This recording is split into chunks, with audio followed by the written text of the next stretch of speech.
Hello, Namaskar to all my friends. Welcome to SD Career Institute. I, Amit Kumar Yadav, I am here to discuss strategy for upcoming SSC exams, particularly SSC CGL 2025. Friends, as we all know that most of the students have very serious problems in English language. तो मैं आपके लिए कुछ best approach लेकर के आया हूं कि आपको इंग्लिश कैसे पढ़ना है, इंग्लिश में प्रॉब्लम क्या होती है। जैसा कि मैंने आपको सर के साथ एक इंटरव्यू में बताया था कि मैं आपको कुछ बेस्ट अप्रोच डिस्कस करूंगा, तो वही बेस्ट अप्रोच मैं आपको लेकर के आया हूं। तो आज मैं किन्हीं भी वीडियोस को स्टार्ट करने से पहले, आपको डायरेक्ट बुकैब पे आने से पहले मैं आपको ये बताना चाह रहा हूं कि जो मैं एक न्यू अप्रोच आप कह सकते हो जो बताना चाह रहा हूं वो है क्या, तो वो है हमारी RSCM, root sharing and correlation method. तो और ये हमने एक मेथड खुद अपने एक्सपीरियंस से, और मैं कह सकता हूं कि मैंने कहीं से भी इसमें प्लेगरिज्म नहीं यूज किया है।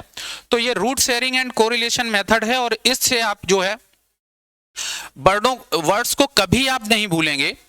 और कुछ मैंने आपको जो आगे पूरा इसका मैं डिस्कस करने जा रहा हूं कि इस तरीके से मैं आपको नेक्स्ट वीडियोस में आपको बुकैब सेक्शन जो पढ़ाऊंगा या बुकैबुलरी जो आपको याद कराऊंगा वो कैसे कराऊंगा, वो मैं आपको यहां पे डिस्कस कर रहा हूं। देखिए, इससे पहले कि मैं स्टार्ट करूं, मेरा स्टूडेंट्स के लिए एक कुछ मैसेज है। आपका डेली मुझे आपका 30 मिनट्स चाहिए, और 30 मिनट्स कैसे चाहिए, आप एकदम से एकदम शांत वातावरण में होना चाहिए और फ्रेश माइंड में होने चाहिए। लग सकता है तो आपको क्या करना है कि सबसे पहले बहुत ही फ्रेश माइंड में आपको 30 मिनट्स देने हैं। 30 मिनट्स का ही हमारा वीडियो होगा, अराउंड 30 मिनट्स का वीडियो होगा। तो जो आपको बहुत ही पहली मेरी आपसे रिक्वायरमेंट है कि आप बहुत ही फ्रेश माइंड और शांत चित्त में जब होंगे, बिल्कुल शांति से बैठे होंगे, तब आप इसको देखेंगे। ये 10 मिनट्स क्या है, इसको मैं अभी आपको आगे डिस्कस करूंगा। दूसरा क्या है कि जब मैं आपको जितने भी बुकैब पढ़ाऊंगा उसमें मेरी आपसे एक्सपेक्टेशन ये होगी कि आप केवल जब मैं आपको जो जो वर्ड्स मैं बता दूंगा, आप जब कभी सेकेंड टाइम देखेंगे तो आपको सिर्फ इतना समझ में आ जाना चाहिए कि हाँ, ये वर्ड जो है इस तरीके से वहां पे पढ़ाया गया था, सर ने इस तरीके से पढ़ाया था, और आप बस उसको इतना रिकॉल, उसका एग्जैक्ट मीनिंग अगर आपको नहीं आ रहा है तो कोई दिक्कत नहीं है। बस आप अगर इतना समझ ले जा रहे हैं कि आपने वो वर्ड कहीं पे देखा हुआ था, तो आप डेफिनेट हमारे पढ़ाए हुए तरीके से बुकैब पूरी तैयार कर ले जाएंगे। ठीक है ना। नेक्स्ट देखिए कि आपको इंग्लिश जो मैं पढ़ाऊंगा वो एज ए सब्जेक्ट नहीं पढ़ाऊंगा, आपको कोशिश करूंगा कि आपको उसकी लैंग्वेज में लेकर के चलूं कि जैसे लैंग्वेज के तरीके से होता है। तो इसको अभी आपको आगे समझ में आएगा कि इंग्लिश लैंग्वेज को इसको लैंग्वेज की तरीके से कैसे पढ़ना है। देखिए, हम जो मैं अपना जो आपको बुकैब कराऊंगा उसमें हमारा ये मैंने टारगेट रखा है, ये हमारा टारगेट है।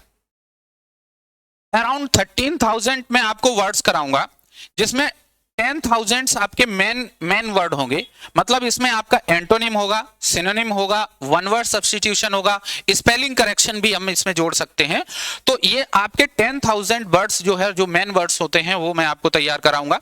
इसके साथ ही अराउंड 2,000 आपको मैं ईडियम, फ्रेजेस और कोलोकेशन तैयार कराऊंगा। ठीक है ना। ईडियम, फ्रेजेस और कोलोकेशन क्या होता है मैं अभी आपको आगे बताऊंगा। इसके बाद में फ्रेजल वर्ब का टारगेट अराउंड 500 मैंने रखा है। ये 500 अगर आप तैयार करते हैं तो मुझे लग रहा है कि ये आपके एसएससी स्पेसिफिक एग्जाम्स के लिए सफिशिएंट होता है। 500 में अगर आप करेंगे तो आपका क्वेश्चन 95%, 99% तक आपका सही हो सकता है। बाई चांस कहीं पे आपके मिस हो तो ठीक हो। फिक्स प्रीपोजिशन एक बहुत बड़ी प्रॉब्लम होती है फिक्स प्रीपोजिशन की स्टूडेंट्स की, तो मैं आपको अराउंड 300 फिक्स प्रीपोजिशन भी कराऊंगा। वो तो बहुत ज्यादा जाएंगी, लेकिन अभी मैं आपको जो स्पेसिफिक फिक्स प्रीपोजिशन है उनको मैं 3,000 का लेकर के चल रहा हूं। तो ये अराउंड 12,800 हमारा टारगेट हो रहा है। तो मींस 12,000 प्लस मैं आपको बुकैब कराऊंगा, ये मैंने इसमें टारगेट रखा हुआ है। नेक्स्ट देखते हैं। अब देखिए कि मैं आपको ये बताऊं कि जो हमारा मेथड है RSCM वो क्या है, उससे पहले मैं थोड़ा सा आपकी प्रॉब्लम डिस्कस करता हूं। कि जब आप बुकैब तैयार करते हैं, या अभी मैं बुकैब के लिए ही स्पेसिफिक बता रहा हूं कि जब आप बुकैब पढ़ने के लिए चलते हैं तो आपको प्रॉब्लम कहां कहां फेस करनी होती है, करते हैं आप लोग, और क्या क्या प्रॉब्लम आती है उसको मैं आपको डिस्कस कर रहा हूं। देखिए, सबसे पहली प्रॉब्लम है कि आप स्टार्ट कहां से करेंगे, बुकैब तैयार कैसे करेंगे, ठीक है ना। तो इसके लिए क्या करते हैं कि आप या कोई बुक या कोई सीट उठाते हैं। तो उसमें क्या होता है कि जब आप बुक से या सीट से पढ़ना स्टार्ट करते हैं, बुक या सीट से पढ़ना स्टार्ट करते हैं, तो सबसे बड़ी प्रॉब्लम क्या होती है कि जैसे आपने स्टार्टिंग में मान लीजिए कि 500 वर्ड्स आपने तैयार कर लिए, लेकिन उसके बाद में फिर उसको रिकॉलिंग में प्रॉब्लम होती है, कह सकते हैं कि उसके इंप्लीमेंटेशन में प्रॉब्लम होती है। जैसे मान लीजिए कि आपने कोई आप एसटी दे रहे हैं, तो एसटी में जब आप उस वर्ड्स को वहां पे देखेंगे, आप बुक खोल के देखेंगे, सीट देखेंगे, तो हो सकता है उस समय वो आपको याद आ जाए, लेकिन जब आप अपनी एसटी या फिर एग्जाम हॉल में होते हैं तो वहां पे वो आपको वर्ड याद नहीं आता है। तो पहली प्रॉब्लम तो ये होती है कि जो आप रोट लर्निंग में जाते हैं, कि जब आप उसको रट्टा मार के मतलब रटने की कोशिश करते हैं, तो वहां से पहली प्रॉब्लम आपकी होती है कि रिकॉलिंग की समस्या होती है, आप उसको रिकॉल नहीं कर पाते हैं, ठीक है ना। दूसरी प्रॉब्लम होती है application of the words. Application का मतलब यह है कि जैसे मान लीजिए कि आपने कोई वर्ड याद कर लिया, और याद करने में उसका कोई एक स्पेसिफिक मीनिंग याद कर लिया, और उसके बाद में जब आप उसको एग्जाम में करने के लिए चलते हैं तो हो सकता है कि उसका कोई दूसरा मीनिंग आ जाए, या आप उसको एज इट इज जो एक्चुअल में उसका यूज क्या था वो आपने समझा नहीं, आप डायरेक्ट सीट या किसी बुक से आपने तैयार करने की कोशिश की। तो वहां पे क्या होता है, एप्लीकेशन, उस वर्ड के एप्लीकेशन में आपको बहुत प्रॉब्लम होती है। इसका मतलब क्या है, मैं आपको समझा रहा हूं। देखिए, जैसे मान लीजिए कि एक वर्ड है कमांड, आपने कमांड वर्ड याद किया, ठीक है ना। कमांड का मतलब क्या होता है, कोई ऑर्डर वगैरह देना, जो कमांडर वगैरह होते हैं, आप ये कह सकते हो कि किसी को कमांड कर दिया, ठीक है। तो कमांड मतलब आदेश देना होता है। तो आपने एक किसी बुक से, किसी सीट से आपने कमांड का मतलब समझ लिया, टू गिव ऑर्डर्स। होता क्या है, आपने जब एग्जाम में गए, किसी एसटी को देने गए, तो आपके सामने एक सेंटेंस लिख करके आया, the teacher has command over his subject, ये आया। अब देखिए, आप क्या करेंगे कि ये मान लो आप इसको परफेक्ट टेंस बनाने की कोशिश करेंगे और कहेंगे कि हैज के साथ V3 लगना चाहिए, लेकिन यहां कमांड का मतलब ही दूसरा है।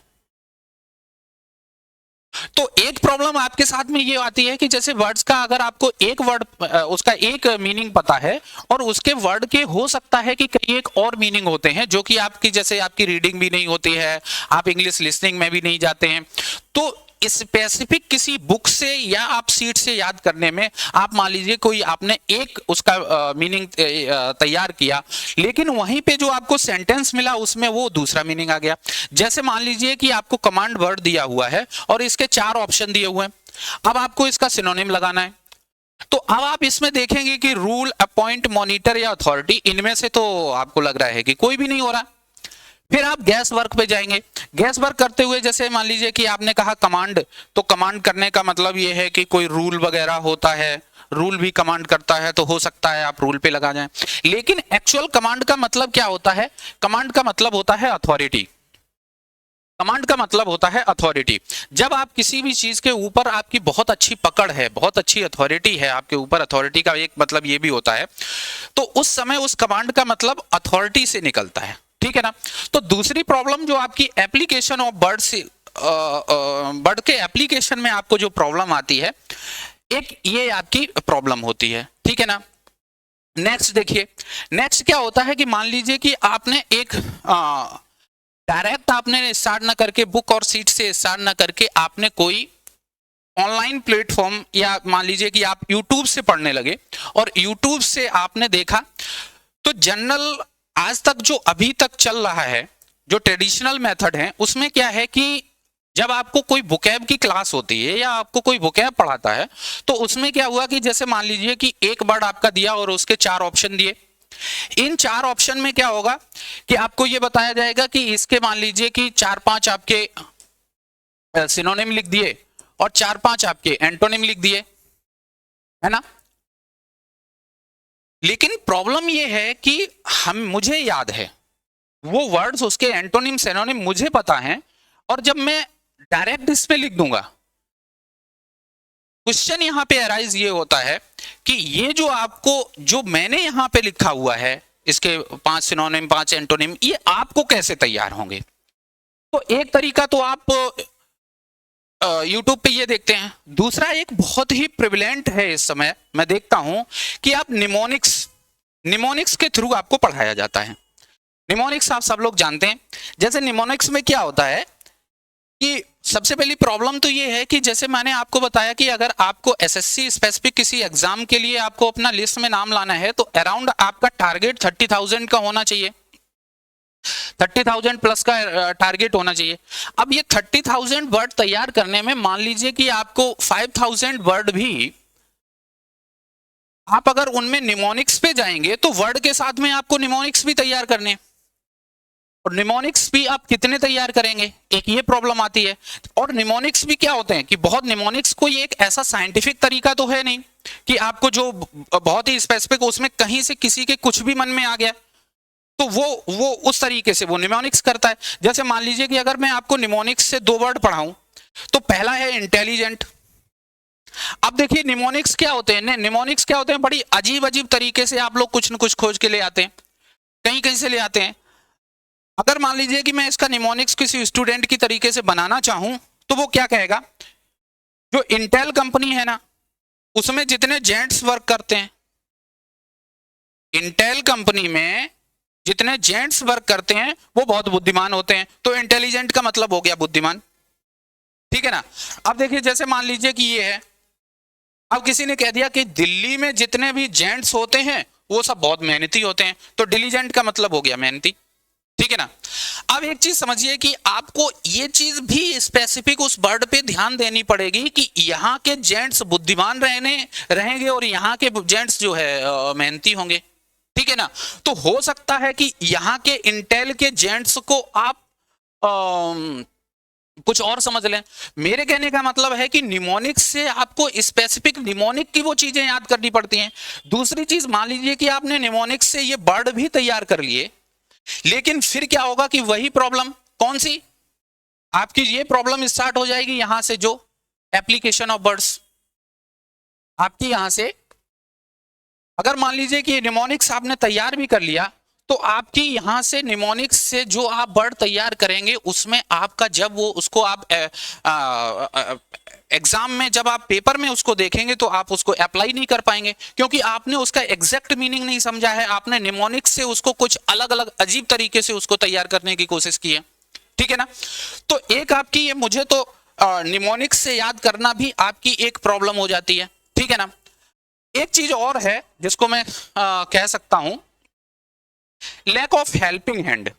इसका मतलब क्या है कि जैसे आप अगर कहीं पे भी देखें इंग्लिश के लिए, इंग्लिश लैंग्वेज के लिए, तो जो ग्रामर सेक्शन है उसके लिए पूरा यूट्यूब फ्लडेड है। आपको कोई भी, और बहुत अच्छा अच्छा एक्सप्लेन किया गया है, मैं ये कह सकता हूं कि आप जैसे कोई भी आपको रूल देखना है, कोई स्पेसिफिक मान लीजिए पार्ट्स ऑफ स्पीच में भी आपको कोई एक टॉपिक पढ़ना है, तो वो चीजें बहुत अच्छे से वहां पे एक्सप्लेन की गई हैं।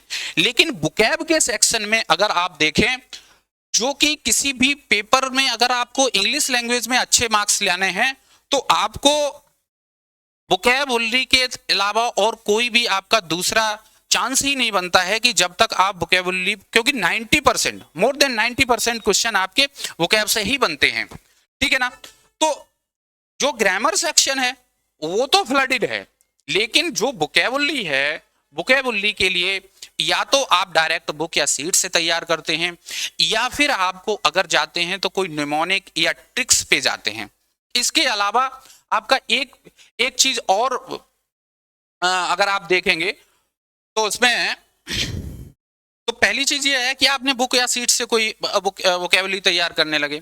सेकंड थिंग क्या है कि अगर आपको जो किसी ने, मान लीजिए कि मैंने आपको पढ़ाया, तो मैंने आपको क्या पढ़ाया, निमोनिक्स पढ़ाई, निमोनिक्स की तरीके से आपको याद कराना स्टार्ट किया। तीसरी चीज क्या है कि आप बहुत ज्यादा हुआ तो हम लोग क्या, इस पे मान लीजिए रूट वर्ड्स पे चले गए। अब एक प्रॉब्लम इसमें ये होती है कि 30,000 आपको वर्ड मीनिंग मान लीजिए करना है, उसके साथ में आपने 500 और 1000 आप रूट वर्ड भी तैयार कर रहे हैं, तो आपका एक नया वोकेबुलरी तैयार हो गई। और रूट वर्ड्स में भी आपको जो है वो भी अलग अलग हो सकता है कि एक रूट वर्ड का एक के साथ में और भी कोई मीनिंग होता है। तो जो ओवरऑल मैं बता रहा हूं कि आप अगर देखेंगे कि तो बुकैब सेक्शन बुकैबुलरी तैयार कराने के लिए जो कि किसी भी पेपर की जहां मतलब उसकी सोल है, आप 90% से प्लस अगर बुकैब से आ रहा है और बुकैब में ही आपकी बहुत अच्छी तैयारी नहीं है तो आप कभी भी इंग्लिश के पेपर में अच्छा कर ही नहीं पाएंगे। और अगर इंग्लिश पेपर अच्छा नहीं कर पाएंगे तो आप ऑलरेडी एग्जाम में बहुत पीछे हैं। वो स्टूडेंट जो कि जिनका इंग्लिश बहुत अच्छा है वो जाकर के वहां 10 मिनट 20 मिनट्स में बहुत सारा का सारा 100% कर ले रहे हैं, 95% प्लस कर ले रहे हैं। और अगर आप इंग्लिश में पहले से अगर आपकी वोकैब सही नहीं है तो आप ऑलरेडी पीछे हो जाते हैं, ठीक है ना। तो मुझे एक ये चीज लगती है कि आपको वोकैबुलरी तैयार कराने में एक हेल्पिंग हैंड की बहुत बड़ी कमी है, ठीक है ना। तो ये मैंने आपकी ये प्रॉब्लम बताई जो कि मुझे लगा कि ये प्रॉब्लम हो सकती है स्टूडेंट की।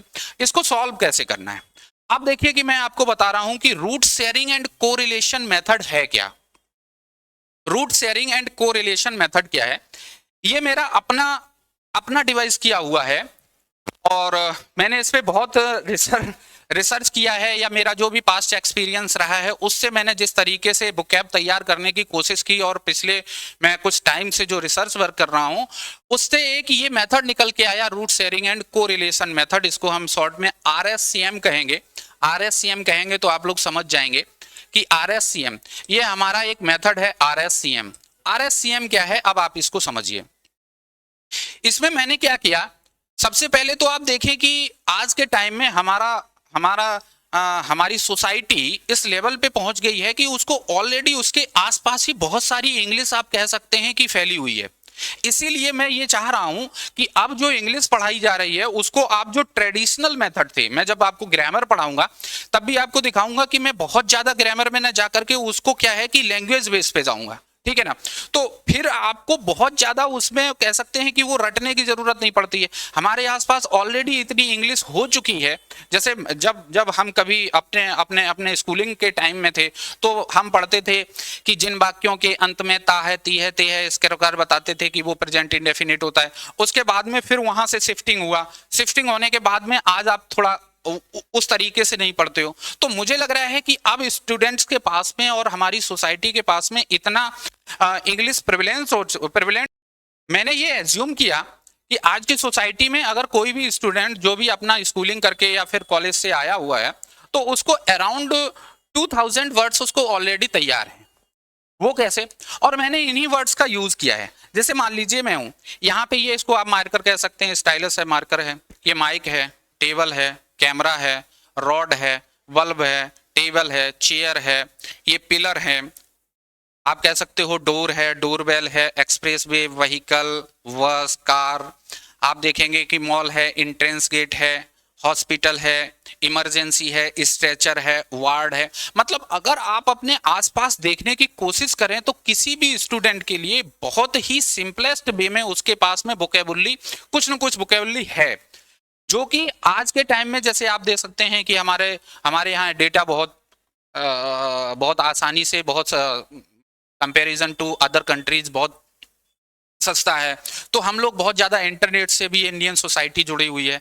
तो आज के टाइम में आपको बहुत सारे वर्ड्स, भले ही उसको आपको हिंदी ना पता हो उसकी, लेकिन उसको इंग्लिश में आपको वो वर्ड तैयार है।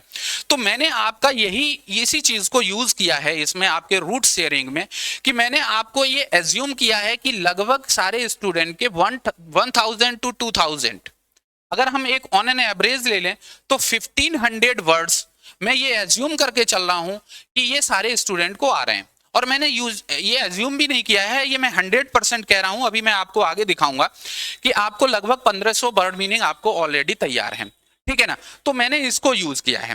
कैसे यूज किया है, इन वर्ड्स को यूज करके मैंने एक सिस्टम डिवाइस किया कि मैं उन वर्ड को लेकर के एक सिस्टमैटिक वे में उनको सबसे पहले अरेंज किया मैंने। तो मैंने ये एज्यूम करते हुए एक सारे वर्ड्स को मैंने सिस्टमैटिकली अरेंज किया। जब आप देखते हैं कि आप किसी सीट में जाएंगे या आप डिक्शनरी में देखेंगे तो उसमें अल्फाबेटिकल यूज होता है, पहले ABC से लेकर के XYZ तक होता है। तो मैंने उनको एक सिस्टमैटिक वे में अरेंज किया, ठीक है ना। वो कैसे अरेंज किया है वो मैं आपको बताता हूं। देखिए जैसे एक वर्ड है, आप लोग जानते होंगे, एक्सक्यूज। वर्ड है एक्सक्यूज। आप जब भी चलते फिरते बोलते हैं, कभी आपने सुना होगा एक्सक्यूज मी, तो मैं ये कह सकता हूं कि आपको एक्सक्यूज वर्ड आ रहा है, आपको एक्सक्यूज वर्ड पहले से पता है। अब मैंने क्या किया कि इससे रिलेटेड वर्ड डिक्शनरी में जहां पर भी थे उन सबको मैं एक साथ लेकर के आया। ठीक है, तो जैसे अगर आपको एक वर्ड में कह सकता हूं कि आप एक्सक्यूज मी से एक्सक्यूज जानते हैं, तो सबसे पहले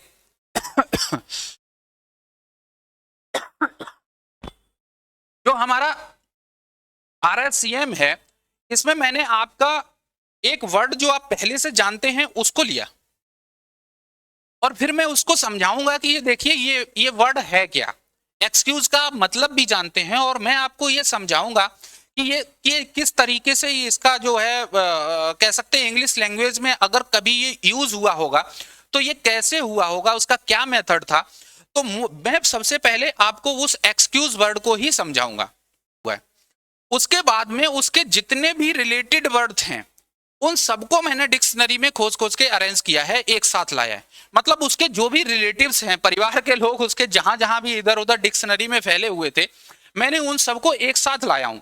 अब आप देखिए, अगर आपको एक्सक्यूज आ रहा है तो आप ये समझ लीजिए कि आपकी मेमोरी में एक्यूज पहले से ही आ गया है। ठीक है ना। अगर आपने एक्सक्यूज आ रहा है तो आपको एक्सकल्पेट भी ऑलरेडी आपके माइंड में है। इसी तरीके से इनकल्पेट भी आपके माइंड में है, कल्पेबल भी आपके माइंड में है और कल्प्रिट भी आपके माइंड में है। अगर आप केवल एक वर्ड जान रहे हैं एक्सक्यूज, तो मैं आपको इस बात की गारंटी दे रहा हूं कि आपको जितने ये वर्ड सामने लिखे हुए हैं ये सब के सब इसी के रिलेटिव हैं। मैं कह सकता हूं कि ये सारे के सारे इसके रिलेटेड हैं, इसी से रिलेटेड हैं और इसी से ये रूट शेयर कर रहे हैं। क्या कर रहे हैं? Root share. इसीलिए जो मैंने अपना मेथड बताया उसका फर्स्ट हाफ मेरा है रूट शेयरिंग मेथड। ठीक है ना। तो एक चीज मैं आपको जब बुकैब पढ़ाने के लिए चलूंगा और आपको जब मैं अपने वीडियोस में लाऊंगा तो आपको ये दिखाऊंगा कि आपको जो एक वर्ड पहले से पता है उसी के रिलेटेड वर्ड्स जहां भी डिक्शनरी में थे उन सभी को मतलब मैंने 99% कोशिश ये किया है कि उससे रिलेटेड जो भी वर्ड हैं एक साथ ही ले आऊं। तो मैंने उन सारे के वर्ड को एक साथ ले आया हूं। अब देखिए, आपको लिए एक बहुत ही स्पेसिफिक बात यह है कि अगर आपको एक्सक्यूज पता है तो आपको कल्प्रिट भी पता है, ये गारंटी मेरी है। आपको इनकल्पेट भी पता है, आपको एक्सकल्पेट भी पता है। लेकिन है क्या प्रॉब्लम, क्या है कि जैसे ना वो आप कह सकते हो कि एक मिरर पे जो धूल छा जाती है तो उसको फिर साफ करना पड़ता है, ब्रश करना पड़ता है। तो जो ब्रशिंग का काम होगा, जो मैं आपकी उस मेमोरी को ब्रश अप करूंगा, तब आपको जाकर के उसमें अपना फेस दिखना स्टार्ट होगा और आप ये कहना स्टार्ट कर देंगे कि हाँ हमको ये वर्ड पता है। मेरे कहने का मतलब क्या हुआ कि अगर आपको एक्सक्यूज वर्ड पता है तो ऑलरेडी आपके माइंड में ये वर्ड्स जितने मैंने लिखे हुए हैं ये ऑलरेडी आपके माइंड में आ चुके हैं। लेकिन आपको इनकी अभी आप समझ नहीं पाएंगे, मुझे इस पे थोड़ा सा झाड़ू चलाना पड़ेगा, आपके माइंड को थोड़ा ब्रश अप करना पड़ेगा और इसके बाद में जब आप इसको देखेंगे, समझेंगे, तो आपको ऑलरेडी ये चीजें आपको समझ में आ जाएंगी और आपको इसको तैयार करने में कोई प्रॉब्लम नहीं होगी। ठीक है ना। तो जैसे मैंने एक वर्ड में आपको कुछ और एग्जांपल इसके दे रहा हूं कि हमारा रूट शेयरिंग ये कैसे वर्क करता है। अब देखिए, एक वर्ड है पोजीशन। अब आप देखिए कि इसमें जितने भी वर्ड मैंने लिखे हुए हैं यहां पे, ये सारे के सारे वर्ड इस पोजीशन से ही रिलेटेड हैं। जितने भी वर्ड लिखे हुए हैं आप ये कह सकते हो कि इसका ये परिवार लिखा हुआ है, ये सारे इसके परिवार के लोग हैं। अभी तक आप क्या करते थे कि पोजीशन को मान लो आपने अलग किया, याद, डिस्पोज को अलग किया, ट्रांसपोज, जुक्तापोज, इन सबको आप अलग अलग करते थे। लेकिन मैं पिछले टाइम से जो रिसर्च कर रहा हूं या मैंने जो मेहनत किया है उसमें मैंने ये सोचा कि स्टूडेंट को एक रटने पे ना जाकर के किसी तरीके से हम उसको कुछ साइंटिफिक मेथड पे जाएं। जब आप निमोनिक्स तैयार करते हो, निमोनिक्स से वर्ड तैयार करते हो, तो वो कोई ऐसी चीज नहीं होती है कि उसमें आपकी कोई साइंटिफिक चीज होती है। मैंने इसको अब वोकैबुलरी में मैं एक ट्रेडिशनल मेथड से अलग हटने की कोशिश की है और आपको ये बताना चाह रहा हूं कि इसमें भी मैंने आपको थोड़ा साइंटिफिक टच दिया है, जिससे कि आप जो है जो रोट लर्निंग का था, जो रट्टा मारना था, उससे आप थोड़ा सा दूर हटें। ठीक है ना। तो अब मैं ये कह रहा हूं कि यहां पे जितने वर्ड लिखे हुए हैं, अगर एक स्टूडेंट जिसको अगर पोजीशन वर्ड पता है तो उसके माइंड में ऑलरेडी ये सारे वर्ड आ चुके हैं। क्योंकि आपने ये सुना होगा कि माइंड क्या होता है, कि माइंड की बहुत ज्यादा पावर होती है, हम उसको 2-4% ही यूज करते हैं। तो कभी कभी आप ऐसा भी देखते हैं कि जो चीज आपने याद नहीं की या सुनी नहीं है, तो वो भी चीज आपके ऑटोमेटिक आपके माइंड में आ जाती है। तो ऐसे ही एक पोजीशन आपने अगर समझा है, आपको याद है वर्ड, तो उसके साथ में उसके जितने फैमिली मेंबर हैं वो भी सब आपके दिमाग में ऑलरेडी फिट हो चुके हैं। अब मेरा काम क्या है कि मेरा काम यह है कि आपकी मेमोरी पे थोड़ी मैं झाड़ू चलाऊंगा और इसको ब्रश अप करूंगा। तो आप देखिए कि पोजीशन का एक बार आप फैमिली मेंबर देख लीजिए कि अगर आपको पोजीशन याद है, आप बड़ा ही आश्चर्य करेंगे कि अगर आपको पोजीशन याद है तो आप सिंपोजियम कैसे याद कर सकते हैं। आपको अगर पोजीशन याद है तो एप्रोपोस भी वर्ड याद है, appose, compose, posh, poise, possess, pose, juxtapose, transpose, dispose, deposit, pose, depose, expose, impose, पोटी, डिपॉजिट, और भी कई एक वर्ड। अभी तो मैंने आपको केवल ये वर्ड जो है ना बेसिक इसकी एक फॉर्म लिखी है, और इसके बाद में मैं अगर इसकी और दूसरी फॉर्म लिखने लगूं तो आपका बोर्ड भर जाएगा। और वो भी वर्ड्स आपके जब आप एग्जाम में जाते हो तो आपको वो उसकी वर्ब फॉर्म भी, उसकी जो फॉर्म होती है नाउन फॉर्म, वर्ब फॉर्म या फिर उसकी एडजेक्टिव एडवर्ब फॉर्म, वो भी आपको प्रॉब्लम करते हैं। ठीक है ना। तो ये जो मैं आपको बताने की कोशिश कर रहा हूं कि जो मेरा मेथड RSCM है, तो उसमें RS क्या है, रूट शेयरिंग। मतलब ये सारे वर्ड जितने लिखे हुए हैं ये जो है इस पोजीशन वर्ड से रूट शेयर करते हैं। दूसरी चीज स्पेसिफिक क्या है, स्पेसिफिक ये है कि मैं आपको, जैसा मैंने बताया कि मैं आपको निमोनिक्स नहीं बताऊंगा।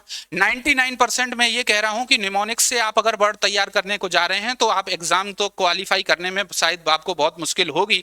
99% मैं कोई भी निमोनिक्स यूज नहीं करूंगा। ठीक है ना। आपके लिए कोई ट्रिक नहीं बताऊंगा। एक और चीज आप स्पेसिफिक समझिए, ये रूट शेयरिंग जरूर है, इसमें रूट का मैं यूज करूंगा, लेकिन मैं आपकी कभी भी स्पेसिफिक रूट वर्ड्स की क्लास नहीं लूंगा। क्यों नहीं लूंगा? क्योंकि मैं आपको यह गारंटी दे रहा हूं कि आपको सारे रूट्स ऑलरेडी आपको पता है। जैसे मान लीजिए कि इसमें एक्सक्यूज है, अब एक्सक्यूज कैसे बन रहा है, एक्सक्यूज। अब इसका क्यूज जो है वो रूट वर्ड है। अब क्या मुझे इसकी अलग से क्लास लेने की जरूरत है? मुझे अलग से क्लास लेने की जरूरत नहीं। आपको जब एक्सक्यूज पता है तो मैं आपको सिर्फ इसमें यही बता दूंगा कि भाई देखिए एक्सक्यूज का ओवरऑल मतलब क्या होता है और एक्सक्यूज वर्ड कैसे बनता है। अगर आप ये थोड़ी सी साइंटिफिक अप्रोच आपने वोकेबुलरी याद करने के लिए डेवलप कर ली, तो जिस दिन आप एक वर्ड तैयार करेंगे उसके साथ में आप 10-10 वर्ड अपने आप तैयार करने लग जाएंगे। ठीक है ना। तो एक चीज ये मैंने आपको समझाई कि हमारा जो रूट शेयरिंग मेथड है, इसमें मैं कोई भी स्पेशल रूट वर्ड्स की क्लास नहीं लूंगा। मैं आपको कोई निमोनिक्स नहीं बताऊंगा और मैं आपको कोई भी स्पेसिफिक कोई ट्रिक नहीं बताऊंगा। आप इसी को समझिए कि ये इतना शानदार मेथड है कि मैंने इसमें इतना पिछले दिनों से मैं इतना मेहनत किया है इसमें कि आपकी जो भी इसमें इसके फैमिली मेंबर्स हैं उनको मैंने सभी को एक साथ में किया है। आपको देखो मैं कुछ और एग्जांपल दे रहा हूं। अब देखिए एक, शायद ये दिख नहीं रहा है, ये सेल्फ लिखा हुआ है, सेल्फ। ठीक है ना। सेल्फ वर्ड लिखा है। अब आप देखिए कि अगर आपको सेल्फ वर्ड पता है तो आपको इफ पता है, अगर आपको सेल्फ पता है तो इफ भी पता है। एक्चुअल मैंने इसको जो है अभी लेटेस्ट लिखा है, मैं ऑफिस वर्ड को देख रहा था कि भाई ऑफिस वर्ड में स्टूडेंट्स को कैसे समझाऊंगा। मैं एक एक वर्ड पे मैं मेहनत कर रहा हूं कि कोई ऐसा सिंगल वर्ड में ना छूटे जहां से कि मैं स्टूडेंट को ये ना बता सकूं कि वो जो ऑफिस वर्ड, आप जैसे आप ऑफिस देखेंगे तो ये वो ऑफिस नहीं, OFFISH OAFISH है ये। तो स्टूडेंट जो जिनको ऑफिस आप देखेंगे कि तो बहुत आपको कठिन वर्ड लगेगा, लेकिन मैं ये ऑफिस वर्ड आपको सेल्फ से ही याद करा दूंगा। जैसे सेल्फ होता है, माई सेल्फ होता है, हर सेल्फ होता है, तो आपको अलग से ऑफिस पढ़ने की जरूरत नहीं है। मैं आपको सेल्फ से ही ये वर्ड कोरिलेट कर दूंगा। तो मैंने क्या किया है कि अपने RSCM मेथड में या तो मैंने रूट शेयरिंग देखा है या फिर मैंने इसको कोरिलेट किया है। और कोरिलेट कैसे करेंगे, इसके लिए आपको हमारे वीडियोस पे जाना होगा, क्योंकि मैं नहीं चाहता हूं कि बहुत ज्यादा आपका लंबा वीडियो हो। और मैं आपको 30 मिनट्स का ही वीडियो जो भी हमारे रहेंगे, अराउंड 30 मिनट्स के ही वीडियो रहेंगे। तो देखिए आपको एल्फ्स, अच्छा हुआ क्या कि कभी कभी हमने कुछ वर्ड्स को याद कराने के लिए दो तरफ से उसकी हेल्प ली है। जैसे एक तो मैं आपको इसके फॉरवर्ड अगर चलूं तो मैं देखूंगा कि आपको सेल्फ से मैं ये याद कराऊंगा। दूसरी चीज क्या है कि मुझे अगर हमारे हमारी सोसाइटी में, हमारे एटमॉस्फेयर में अगर कहीं पे भी कोई ऐसी चीज मिली है जिसको मैं स्टूडेंट के वर्ड से कनेक्ट कर सका हूं तो मैंने जरूर कनेक्ट किया है। जैसे देखो एक वर्ड है एल्विस, आप लोग बहुत अच्छे से जानते होंगे एल्विस, आपने वर्ड भी सुना होगा, एक फेमस यूट्यूबर हैं एल्विस, और वो एल भी इसी एल से रिलेटेड है। ये एल्विस वर्ड भी ऑफिस से ही रिलेटेड है, ऑफ से रिलेटेड है। तो कभी कभी मैं क्या करूंगा कि आपको डबल अटैक करूंगा आपकी ओर, दोनों तरफ से, कि आपकी वोकैबुलरी आपके माइंड में कैसे फिट नहीं होगी, इसके लिए मैं एक तरफ से बताऊंगा, साथ में मैं दूसरी तरफ से भी आपके लिए ये बताने की कोशिश करूंगा। तो देखिए ये भी आपके इसी से रूट शेयर करता है। हाँ, ये हो सकता है कि भाई, हो सकता है कि किसी की फैमिली थोड़ी सी बड़ी हो और किसी की फैमिली थोड़ी छोटी हो। जैसे पोजीशन की आप देखो तो इसकी फैमिली काफी बड़ी हो रखी है और सेल्फ और एक्सक्यूज की फैमिली थोड़ी छोटी है, मतलब इससे रिलेटेड वर्ड कम है। नेक्स्ट देखिए, एक वर्ड है एपोकलाइप्स। आप बता रहा था कि मुझे अगर कहीं से भी वर्ड कोरिलेट करने को मिला है तो मैंने वो कोरिलेट किया है। मतलब एक एक वर्ड पे मैंने जो रिसर्च किया है या जो मैं एक एक वर्ड पे जो मेहनत कर रहा हूं, मैं ये चाह रहा हूं कि एक वर्ड अगर मैं एक बार बताऊं तो इसको वन टाइम में स्टूडेंट के माइंड में फिट हो जाए, और माइंड में फिट होने के साथ में वो अपना उसमें दिमाग लगा सके। होता क्या है कि आप जैसे कोई आपने वर्ड तैयार किया, और वर्ड तैयार करने का जब बुक आप केवल आप उसी स्पेसिफिक वर्ड को तैयार करते हैं और उसको जब आप रिकॉल नहीं करते हैं तो एकदम से आप ब्लैंक होते हैं, आपको कुछ समझ में नहीं आता है कि आखिर ये कहां से हो। लेकिन मेरा जो मेथड है रूट शेयरिंग का मेथड, इसमें आप अपना माइंड लगा सकते हो, आप इसमें साइंटिफिक टच है इसको इसको और दूसरा ये है कि ये 99% इसमें ऑथेंटिक चीजें हैं कि जैसे जैसे वो चीज डेवलप हुई है। मैं आपको क्या बता रहा हूं कि इंग्लिश अब आप एक लैंग्वेज की तरीके से पढ़िए, क्योंकि हमारी सोसाइटी अब इतना आगे निकल चुकी है कि हम उसको इंग्लिश को एज ए लैंग्वेज सब्जेक्ट न ट्रीट करके उसको एज ए लैंग्वेज पढ़ सकते हैं। तो अब आप इसमें आप अपना माइंड भी अप्लाई कर सकते हैं। देखिए एक वर्ड है एपोकलाइप्स। एपोकलाइप्स अगर आप देखेंगे तो एक पेड़ होता है, सब लोग जानते हैं, यूकेलिप्टिस। एक यूकेलिप्टिस का पेड़ होता है। आप ये देखना, आप अच्छे अच्छे स्टूडेंट से बात करना और उनसे पूछना कि एपोकलाइप्स का मतलब क्या होता है। बहुत सारे स्टूडेंट इस एपोकलाइप्स का मतलब नहीं जानते हैं, लेकिन ये बेचारा जो है इसकी फैमिली है यूकोलिप्टिस की। अगर आपको यूकोलिप्टिस वर्ड आपको पहले से पता है तो आप ये समझ लीजिए कि मैं आपको यहां आपको गारंटी देके जा रहा हूं कि आपके माइंड में पहले से एपोकलाइप्स वर्ड है, और जिस दिन मैं आपकी मेमोरी पे झाड़ू चलाऊंगा ना, उस दिन आपको एपोकलाइप्स अपने आप तैयार हो जाएगा। यूकोलिप्टिस वही वर्ड होता है, आप देखते हैं गांव में जो जो व्हाइट व्हाइट होता है ना, बहुत बड़ा बड़ा पेड़ होता है, और उसको जो सफेदा भी बोलते हैं, ठीक है ना। तो कहीं से भी कोई भी वर्ड हमको अगर मिला है और उसके रूट शेयरिंग, अब देखिए ये कोरिलेट नहीं है, ये रूट शेयरिंग है। आप देखिए इसमें भी कलाइप्ट लिखा हुआ है, CALYPT, CALYPT, ठीक है ना।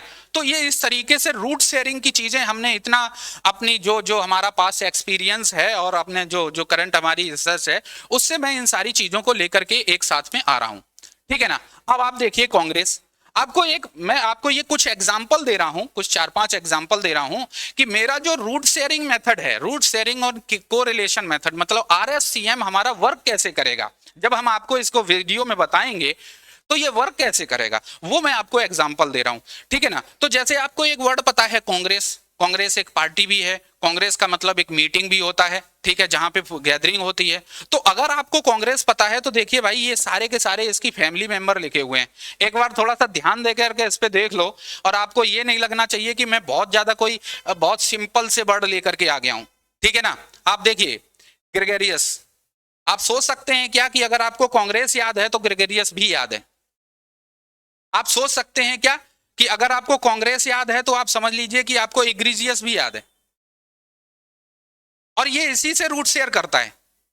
और मैं आपकी मेमोरी जो है ना, जो आपका मिरर, जो जो आपकी मेमोरी का जो मिरर है जिस पे धूल जम चुकी है ना, मैं उसको साफ करूंगा और आपको बताऊंगा कि भाई कांग्रेस अगर याद है तो ये भी वर्ड आप याद कर लीजिए। अब देखिए इसकी फैमिली मेंबर, अगर कांग्रेस है, कांग्रीगेट, रिग्रेस, डिग्रेस, अग्रेस, अग्रीगेट, और समझ में नहीं आता कि आप लोग ये सारे वर्ड अलग अलग क्यों याद करते हो। और अगर अलग अलग ही याद करोगे तो फिर तो आपके लिए लंबी लिस्ट हो गई, आपके लिए 10,000 वर्ड हो गए, और 10,000 वर्ड को मैं 2,000 रूट वर्ड से आपको कम से कम मोर देन 90% आपको 2,000 वर्ड से करा दूंगा। तो मैंने जो ट्रेडिशनल मेथड है उससे बहुत हटने की कोशिश की है, और आपको जो है ना, मुझे आपका 30 मिनट चाहिए, बहुत ही सिंपल वे में आपका, जो जिसमें आप बहुत शांत वातावरण में हो, वो आपके 30 मिनट्स मुझे चाहिए, ठीक है ना। उसमें आपका माइंड बहुत फ्रेश होना चाहिए, क्योंकि एक बार आप जब स्टार्टिंग में 1000 अराउंड वर्ड मीनिंग इस तरीके से समझ लेंगे ना, तो आपकी जो माइंड जो है ना, वो अपने आप खुलने लगेगा और अपने आप चलने लगेगा। तो फिर आपको इंग्लिश को इंग्लिश लैंग्वेज की तरीके से पढ़ने लगोगे, ठीक है ना। देखिए अगोराफोबिया, ये भी आपका इसी से रूट शेयर कर रहा है, इग्रेस, इनग्रेस। तो मैंने आपको ये बताने की कोशिश की कि हमारा जो RSCM मेथड है ये किस तरीके से वर्क करेगा, और मैं जब आपको वीडियोस लाऊंगा तो उसमें मैं किस तरीके से बताऊंगा, ये मैंने आपको इसमें बताने की कोशिश की है, ठीक है ना। तो मैं आपको ये बता रहा था कि मैंने आपकी प्रीवियस नॉलेज को यूज करते हुए एक सिस्टमैटिक मेथड मैंने बनाया है, जिसको मैंने नाम दिया है root sharing and correlation method. इसमें मैं कोई भी निमोनिक्स यूज नहीं करूंगा, कोई भी ट्रिक्स यूज नहीं करूंगा, आपकी कोई भी सेपरेट रूट वर्ड की क्लास भी नहीं लूंगा, जबकि ये पूरा का पूरा बेस कर रहा है हमारा रूट शेयरिंग से। लेकिन मैं आपकी कोई भी रूट वर्ड की स्पेसिफिक क्लास नहीं लूंगा।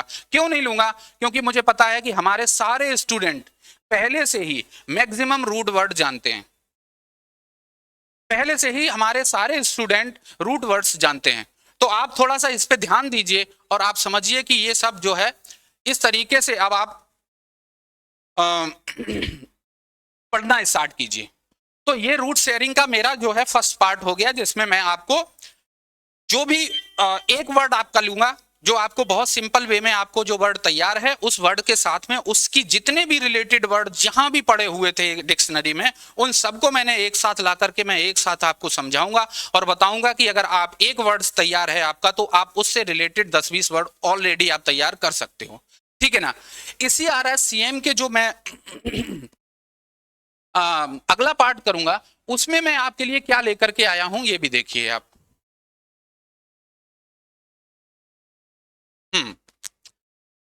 होता क्या है कि जब आप लोग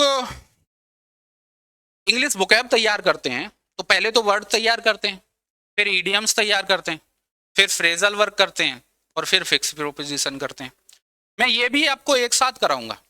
जैसे मान लीजिए कि मैंने आपको कोई एक वर्ड तैयार कराया, एक वर्ड बताया, जो भी मैंने आपको लिखा उस फैमिली के जितने भी वर्ड हैं उससे रिलेटेड जो भी ईडियम होगा मैं आपको यहीं पे कराऊंगा, उसी सेम वीडियो में कराऊंगा। उससे रिलेटेड कोई भी अगर फ्रेजल वर्ब बनता है तो फ्रेजल वर्ब भी मैं वहीं पे समझाऊंगा आपको। कैसे समझाऊंगा, इसके लिए आपको हमारा जो हम WWA1 लेकर के आऊंगा उसमें आपको समझ में आएगा कि हमारे ये फ्रेजल वर्ब्स क्या है, किस तरीके से मैं इसको बताऊंगा। और फिक्स प्रीपोजिशन, ये एक बहुत बड़ी प्रॉब्लम है। आप अगर इन दो को देखेंगे, फ्रेजल वर्ब और फिक्स प्रीपोजिशन, स्टूडेंट की वोकैब लर्निंग में एक बहुत बड़ी प्रॉब्लम है। और इसके बेस पे आपके क्लोज टेस्ट और जो फिलर्स टाइप में आते हैं ना क्वेश्चन, वो बहुत ज्यादा क्वेश्चन इसी बेस पे होते हैं। आपको फ्रेजल वर्ब्स याद नहीं होते हैं, आपको फिक्स प्रीपोजिशन याद नहीं होते हैं, और ईडियम तो ठीक है आपने फिर सीट से लेकर के उसमें भी आप अलग से टाइम देते हो। तो जो भी हमारे रिलेटेड वर्ड होंगे उससे बेस पे बनने वाले ईडियम, उससे बनने वाले फ्रेजेस, फ्रेजल वर्ब्स और फिक्स प्रीपोजिशन भी मैं एक साथ ही आपको बताऊंगा। अब देखिए एक प्रॉब्लम आपकी और आती है, वो आती है कोलोकेशन रिलेटेड। कभी कभी आप देखते हैं कि आपका क्वेश्चन गलत हो जाता है। क्वेश्चन क्यों गलत होता है? आप ये कहते हैं कि नहीं इसका आंसर तो सेम यही है। जैसे मान लीजिए कि आपने कोई एक ऑप्शन टिक किया और आप देख रहे हैं कि अदर जो ऑप्शन है उसमें भी उसका सिनोनिम लिखा हुआ है, तब आपको क्या बताया जाता है कि नहीं ये तो ऐसे ही यूज होता है, ठीक है ना। और वो क्वेश्चन वहां पे आपका गलत हो जाता है। कैसे? जैसे मान लीजिए कि मैं, अब कोलोकेशन का मतलब क्या है? कोलोकेशन। अब देखिए यहां से आपकी लर्निंग स्टार्ट हो गई और मैं आपको रूट शेयरिंग में बताने जा रहा हूं आपको। मैं जब अभी कोलोकेशन बोल रहा था तो आपको समझ में नहीं आ रहा था कि कोलोकेशन क्या है, लेकिन जैसे ही मैंने इसमें आपकी बीच में थोड़ा मेमोरी को थोड़ा अलग किया, अब ये देखिए क्या लिखा हुआ है, कोलोकेशन। जिन दो वर्ड्स की लोकेशन साथ साथ में होती है उनको कोलोकेशन बोलते हैं। जैसे आप जब बोलते हो मेक अ नॉइज ही बोलते हो, ठीक है ना, कभी प्रोड्यूस या नॉइज नहीं बोलते हो। इसलिए ये दो वर्ड जो है नॉइज और मेक, ये दोनों साथ में ही आते हैं। जब भी शोर मचाने के सेंस में कोई भी आता है तो उसमें आप मेक ही लगाते हो। क्यों लगाते हो? ये इसलिए लगाते हो क्योंकि इंग्लिश एक लैंग्वेज है, इंग्लिश एक लैंग्वेज है। और इंग्लिश जिस तरीके से, जैसे मान लीजिए कि आप कभी अपने भी गांव, अपने जैसे मान लीजिए कि अगर हिंदी का मैं आपको कोई एक बात बताऊं तो जैसे एक आप कह सकते हो कि बोलते हैं भैंस के आगे बीन बजाना, ठीक है ना। अब भैंस के आगे बीन बजाना ही यूज हो रहा है। अगर आप कहेंगे कि भैंस जैसा कोई दूसरा भी दूसरी कोई चीज ला करके वहां पे फिट करें, जैसे मान लो आप कहो गधे के सामने बीन बजाना, अब भैंस का मतलब यह है कि वहां पे ऐसा पर्सन जो कि आपकी बात को समझ ना पाए। तो भाई अगर भैंस हो सकती है तो गधा भी हो सकता है, गधे के आगे बीन बजाना। लेकिन अगर आप गधे के आगे बीन बजाना अगर आप टिक करोगे तो आपका ऑप्शन गलत हो जाएगा, आपको मार्क्स नहीं मिलेंगे। क्यों नहीं मिलेंगे? क्योंकि वो वर्ड लैंग्वेज में जैसे यूज होने लगा है आपको वैसे ही यूज करना है। तो ऐसे ही आपको ये इंग्लिश में भी कोलोकेशन होते हैं जो चीज साथ साथ में आती है। जैसे मान लीजिए कि अगर पे अटेंशन से आपका कोई वर्ड आ जाए तो आपको उसमें पे फिलअप करेंगे तभी आपको मार्क्स मिलेगा। आपको और एक बहुत अच्छा एग्जांपल देता हूं मैं दो। स्ट्रॉन्ग टी, अगर आपसे ये कहा जाए कि कड़क चाय, कोई आपको कड़क चाय पिलाओ, तो कड़क चाय के लिए आप स्ट्रॉन्ग टी लगाते हो। अब स्ट्रॉन्ग की जगह आप कोई दूसरा वर्ड लगाएंगे ना, आपको मार्क्स नहीं मिलेगा। और यही अक्सर क्या होता है कि स्टूडेंट ये पूछते हैं कि सर ये वाला जो वर्ड लिखा हुआ है आप ये कह रहे हैं कि ये गलत है, और ठीक एग्जैक्ट इसका कोई सिनोनिम लिखा हुआ है, आप बोल रहे हैं कि वो वाला सिनोनिम वाला आंसर सही है। तो वो क्यों होता है? वो होता है आपके कोलोकेशन की वजह से। तो किसी भी वर्ड से बनने वाले जो भी कोलोकेशन होंगे या जो भी प्रेवलेंट हैं वो भी मैं आपको आरएससीएम में अपने वीडियो में कराते हुए साथ में ही बताते हुए जाऊंगा, ठीक है ना। जैसे मेड इन स्पीच, अब अगर आप मेड इन स्पीच की जगह पे फर्स्ट स्पीच लिखोगे तो आपका आंसर गलत हो जाएगा, आपको मेड इन स्पीच ही लिखना है, ठीक है ना। तो मैं इसके साथ में ही आपको कोलोकेशन भी बताऊंगा। अच्छा, एक चीज मैंने अब बहुत ही इंटरेस्टिंग देखी, ये एनाग्राम क्या होता है। बहुत सारे वर्ड इंग्लिश में ऐसे बने हुए हैं कि जो एक वर्ड जो बहुत सिंपल सा वर्ड है और उसी के लेटर्स को इंटरचेंज कर दिया। जैसे एल्बो अगर वर्ड है, एल्बो माने क्या होता है? कोहनी। अब एल्बो जो है आप देखो कि ये जो बिलो के लेटर्स थे ना इनको इंटरचेंज कर दिया। अगर आप देखेंगे कि ये बिलो को एल और बी ओ डब्ल्यू कर दिया। अब आप एल्बो को अलग से याद करते हैं, तैयार करते हैं। तो ऐसे ही इंग्लिश में बहुत सारे वर्ड्स ऐसे हैं जो कि एनाग्राम है। एनाग्राम का मतलब क्या होता है कि उसके लेटर्स को इंटरचेंज, उनका प्लेस चेंज कर दिया गया है, उसकी वजह से बन गए। तो जहां पे मैं आपको बिलो तैयार कराऊंगा ना वहीं पे मैं आपको एल्बो भी बता दूंगा कि भाई ये जिसने भी फर्स्ट टाइम यूज किया होगा उसकी थॉट प्रोसेस क्या रही होगी। उसने कहा होगा कि ये नीचे का पार्ट है, ठीक है ना, आप देख पा रहे हैं ये नीचे का पार्ट है, तो नीचे का पार्ट बिलो होता है, तो उसने कहा कि इसको हम इधर उधर चेंज कर देते हैं और एल्बो बना देते हैं। तो उसने ये जो है, और ये सब ऐसे इंग्लिश में क्या हुआ कि लैंग्वेज में जैसे हमारे यहाँ भी जो कवि हुए तुलसीदास जी, कबीरदास जी, उन्होंने भी बहुत सारे वर्ड्स नए तैयार किए और नए वर्ड उन पे आए। ऐसे ही क्या है कि इंग्लिश में भी बहुत सारे जो पोएट या ऑथर्स हुए ना उन्होंने भी बहुत सारे वर्ड इन्वेंट किए। तो वो वर्ड भी कभी कभी बहुत सारे वर्ड्स आपके एनाग्राम के रूप में आपको मिल जाएंगे, वो भी मैं आपको साथ साथ में बताऊंगा। ट्रीच माने होता है धोखा देना, और चीट माने भी होता है धोखा देना। अब देखिए ये जो है ना इसको उल्टा कर दिया है, उसने उल्टा कर दिया। क्या कर दिया? TREACH। अब चीट माने भी धोखा देना है और ट्रीच माने भी धोखा देना है। तो देखिए ये बहुत इंटरेस्टिंग चीज है। इसीलिए हमारा ये RSCM मेथड जो मैं लेकर के आया हूं ये आपको बहुत ही स्पेसिफिक मेथड है। अगर आप इससे तैयार करेंगे तो मुझे लग रहा है कि आप अब पीछे नहीं रहेंगे, क्योंकि जो स्टूडेंट इंग्लिश में वीक हैं या जो आप ये कह सकते हैं कि जिनका इंग्लिश बैकग्राउंड बहुत अच्छा नहीं रहा है वो लोग ऑलरेडी रेस में पिछड़ जा रहे हैं, और मैंने इस चीज को आपको महसूस किया है। तो जो हमारा, एक बार मैं आपको ओवरऑल पूरा बता दे रहा हूं कि जो हमारा RSCM है इसमें मैंने क्या किया है कि जितने भी वर्ड्स कोई एक वर्ड में ले लूंगा जो आपको बहुत आसानी से पहले से तैयार है, उस वर्ड से बनने वाले उसके रिलेटेड वर्ड जितने भी हैं उन सबको मैंने एक जगह एक सिस्टमैटिक वे में अरेंज किया है, और अरेंज करने के बाद में मैं आपको दिखाऊंगा कि ये वर्ड अगर आपको एक सिंपल वर्ड तैयार है तो वो भी सारे वर्ड आप ऑलरेडी आपके माइंड में आ चुके हैं, और मैं उसको ब्रशअप करूंगा और मैं आपको उस तरीके से समझाऊंगा कि आप ये वर्ड इसी के साथ में तैयार कर लीजिए, ठीक है ना। और उससे रिलेटेड जो भी idiom, phrasal verb, fixed preposition, collocation या जो भी इस टाइप की चीजें बन सकती हैं तो वो भी मैं उसी वीडियो में साथ साथ में ही आपको प्रोवाइड करूंगा। देखिए आरएससीएम का सबसे बहुत अच्छा जो आपके लिए आपको वर्ड्स तो तैयार होंगे ही होंगे, उसके साथ में क्या है कि आपको प्रैक्टिकल यूज पता चलेगा, ठीक है ना। आप जब निमोनिक्स तैयार करते हैं ना तो आपको बहुत सारी इधर उधर की चीजें आपके माइंड में फिट हो जाती हैं, लेकिन जब आप इस साइंटिफिक बेस से उसके ओरिजिन बेस पे चलेंगे ना तो आपको इसमें देखना पड़ेगा कि कभी भी आपका वर्ड जो है आपका उस वर्ड के एप्लीकेशन में आपको कभी भी प्रॉब्लम नहीं होगी, ठीक है ना। एक चीज बहुत अच्छी है आपकी एसएससी और इन टाइप के एग्जाम की कि आपके सामने आंसर लिखा होता है। आपको यहां पे अगर कोई क्वेश्चन दिया हुआ है तो उसका आंसर आपके सामने लिखा हुआ है, और आपको सिर्फ ये ढूंढना है कि इसका आंसर कौन हो सकता है, कौन सा हो सकता है। तो जब आप इस तरीके से आपने अपना माइंड अप्लाई करके पढ़ा हुआ होगा और आप एग्जाम हॉल में अगर जाकर के उस वर्ड को याद भी नहीं आ रहा है, उसका एग्जैक्ट मीनिंग याद नहीं आ रहा है, तो आप ऑप्शन देख करके टिक कर ले जाएंगे, क्योंकि आपने वो उस वे में पढ़ा है, आपने उस साइंटिफिक टच दे करके पढ़ा है उसको, ठीक है ना। तो प्रैक्टिकल यूज में आपका वर्ड गलत होने की जो प्रोबेबिलिटी है वो 90% कम हो जाती है, ठीक है ना। दूसरा क्या है कि स्पेलिंग